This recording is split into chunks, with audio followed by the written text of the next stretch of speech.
I listen to death metal to help me concentrate. It makes me happy. It doesn't make my mum happy. In fact, she thinks it's intolerable. But what would make her more unhappy is if I was unhappy. Parents, what is more important to you? An unfortunate lack of death metal or your child's happiness? Obviously, the second one. And what a weird metaphor, but not when you relate it to school. Great.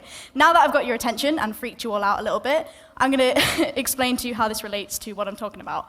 My name's Millie Page, I'm 18, and I'm the UAE's youngest produced musician.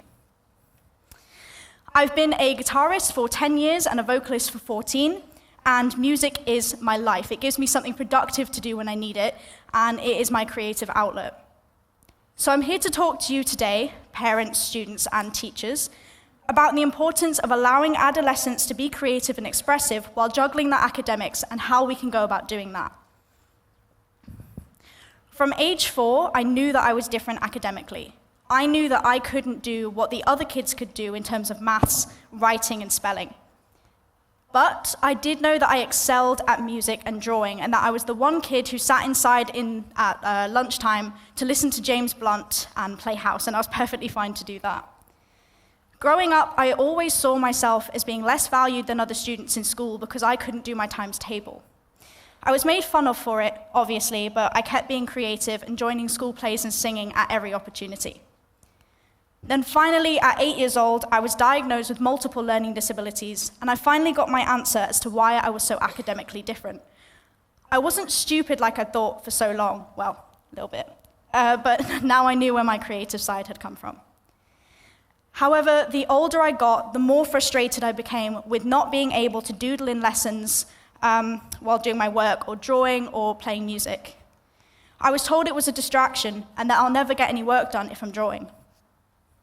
For me personally, it helped me focus, and I know that 47% of students find it easier if they can take breaks while learning to do things like drawing or listening to music. I started to understand that my confidence could bloom from being expressive and creative.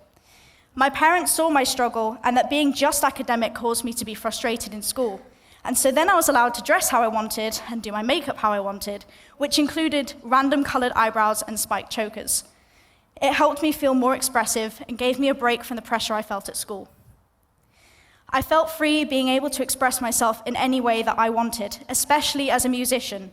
And with the support of my parents, I finally found a place I belonged, which wasn't in a classroom or with a particular group of students I fit in with, but in my own body as a confident, very small young woman. I found great amounts of confidence as a musician, and it's given me some amazing opportunities, and now I'm on my way to university to continue being successful. Unfortunately, in secondary school, with all of this expression and creativity came bullying. It knocked my confidence right back to where it was before I found myself. And I spent hours in my bedroom, like a true emo kid, writing songs about how upset I was that people didn't understand. It took me years to get back to the safe, creative place I'd built for myself before, and I realized the only way to keep myself going was to stop caring about what anybody else said, and not to keep pushing for social acceptance or academic success, but to push myself to be whoever I wanted to be, because that's where true success comes from. I've noticed that a lot of children in school feel that they can't be their true selves without the fear of upsetting their parents or being bullied by children who don't understand. And sometimes we're told we can't do something creative that we love because it won't bring us success. And that's ridiculous, isn't it? Take, for example, one of my friends.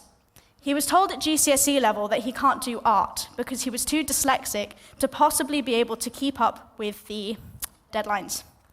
The same thing happened to him in IB. He was forced to do an academic subject, which didn't make sense at all for a kid with dyslexia. Now he's 20, and he's in university, doing a very academic-based subject, and he has to do art on the side.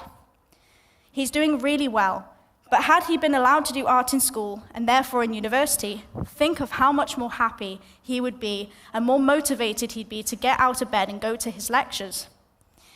He's doing something on the side that he's doing because he loves and not because someone else thinks it's best for him. Doing art on the side allows him an outlet to express his emotions that come with school stress, and he brings the artistic creativity he's learned on the side into his uni course in any way that it allows him, and ultimately he is much happier doing art. But there is a fear that all children have of disappointing their parents.